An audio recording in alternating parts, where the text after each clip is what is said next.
Screaming Eagle with Ride the Tiger. 10 tracks, 48 minutes. The debut studio album from the Central Coast hard rock band, released January 2018 independently. Produced by the team at Electric Sun Studios. 2 singles have been released so far in Ride the Tiger and Let Me Out. Brendan.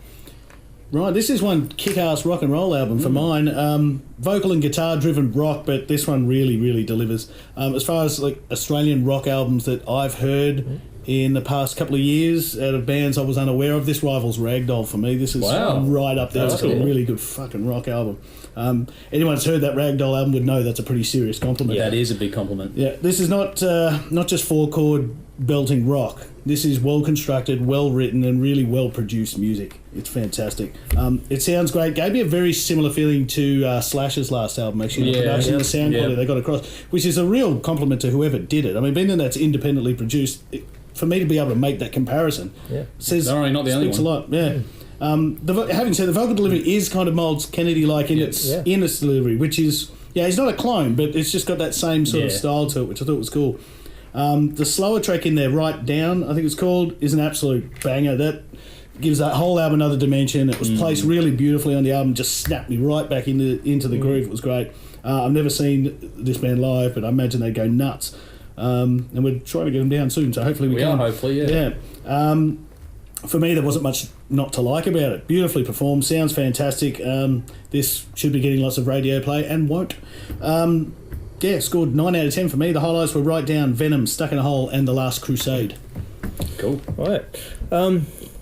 This is the first time I'm hearing this band and this album, and I'm digging it, really, really digging it. The first thing that strikes me is what you picked up on just now, is just that if Slash was ever looking for another singer for his band, he can do way worse than check out this guy Matt Piper, mate. Clone, I wouldn't say clone, but very I'd say very similar. Like the style there, man. Yeah, just awesome. I mean, look, honestly, you could pick worse people to base yourself off than Miles Kennedy. Not a bad starting point. No. Look, there's nothing new here, but there's nothing wrong with that because the band finds has found what they've done, and they do it so well. You know, I mean, I'm not looking for them to reinvent the wheel, and thank God they haven't. At some stage here. The other thing is that this is a band that's not afraid to wear its influences on its sleeve. What I heard.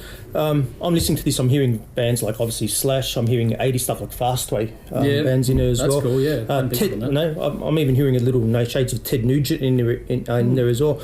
It's also very evident that this band worships at the altar of some of the finest Australian rock. So I'm talking AC/DC, Angels, Rose Tattoo, and there's definite tip of the hat to the Screaming Jets here. And I think there's a bit of a history for the Screaming Jets. I think they've played gigs with them or something like that. Cool. But I hear a bit of that in there, and also I heard this and I'm thinking this is Airborne. That kind of feel, not the same kind of sound, but that kind of overall impression and feel. And look, I love Airborne as well, so that's a massive compliment there as well. Look, musically, if you like good straight ahead Aussie hard rock, you should be all over this album. It's that good. I really do enjoy it. The riffs are very tight. An interplay between the vocalist and the guitar player, that's something else here. I found out those two guys used to be in a band together for many, many years in the Central Coast. Thank God they lived in the Central Coast. Not much else to do there other than be good at your bloody instrument. But just the interplay between them is it's really, really good, really, really tight, and that's because they've learned how to play off each other. Awesome stuff. And the same kind of thing goes for the rhythm section, the bass player and the drummer as well. They're on another band, so they kind of bedded down two halves of this album, two halves of this band, I should say, and bedded it together. Nice. Listening to this, you can tell this is a set of song that's been crafted in some of the sweatiest pubs in gigging wise, and you can tell it's something that they've really worked on, and it's really I'd say it's really refined, but a really, really solid debut. Well, for me, I've got an idea that it'd be really fun to see live. Oh yeah, this is a band that feel about it. I can't wait to see a band like this live, or this band particularly live. We've got to get these guys down, as you were mentioning. So yeah, you can tell. Look, songs like "Stuck in a Hole," "Venom," and the very awesome track there called "The Last Crusade," which I had to keep hitting rewind, and I go, "Shit, is that as good as what I just heard?" And it was. No, they stick out to me. Even though most of the album sticks to a pretty tried and tested and true formula, they do throw a few curveballs in there. Now I don't know if you guys picked up on this, but there's this song on there called "This Time."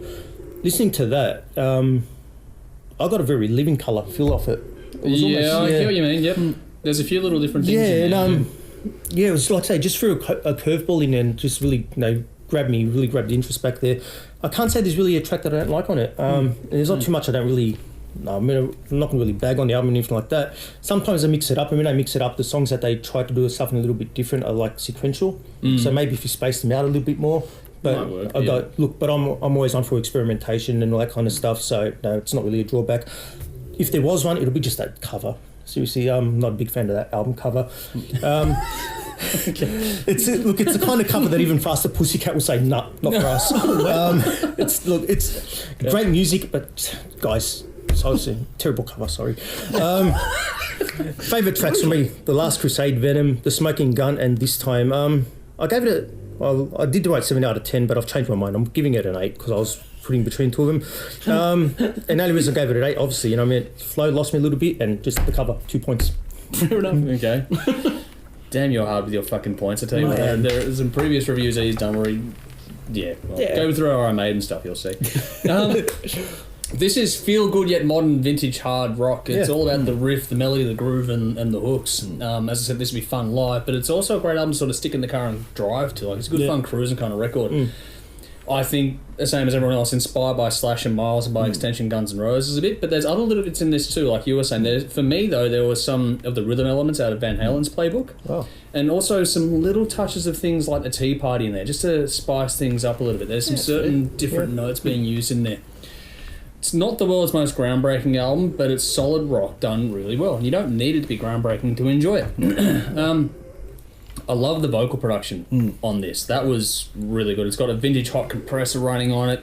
It's done really subtly. It's a very neat trick, well employed. And the overall production is very well done. It's vocal-centric, which is understandable when you've got someone with that talent at the front. But everything is well balanced and captured well. Some fantastic tones on this record across the board.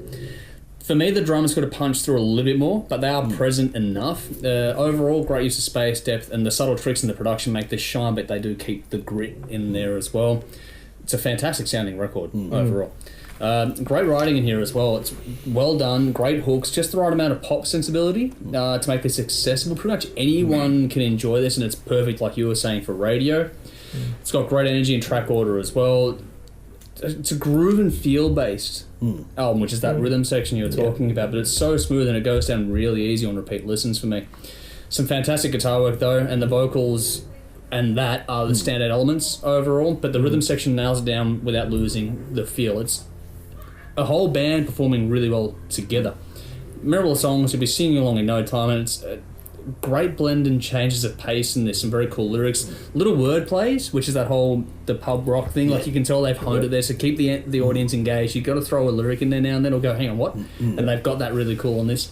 It's a fun rock record. It's just really well done. Sounds fantastic songs, performances. This band just need to take it overseas as far as I'm concerned. And it's fantastic how this band can write fast and slower songs just as well and perform them to perfection. It's got a great blend of tracks overall. The last track, for me, was a great way to close it all out. It's a 7.5 minute long song, some foley added to it, great story, solid work, and I love the little flamenco touch that was added to that. That was very cool. It's a very solid album, well worth checking out. I definitely want to see this live as soon as I can. 8.5 out of 10. Breaking Point, Right Down, Smoking Gun, and Toxic Lust. My standouts.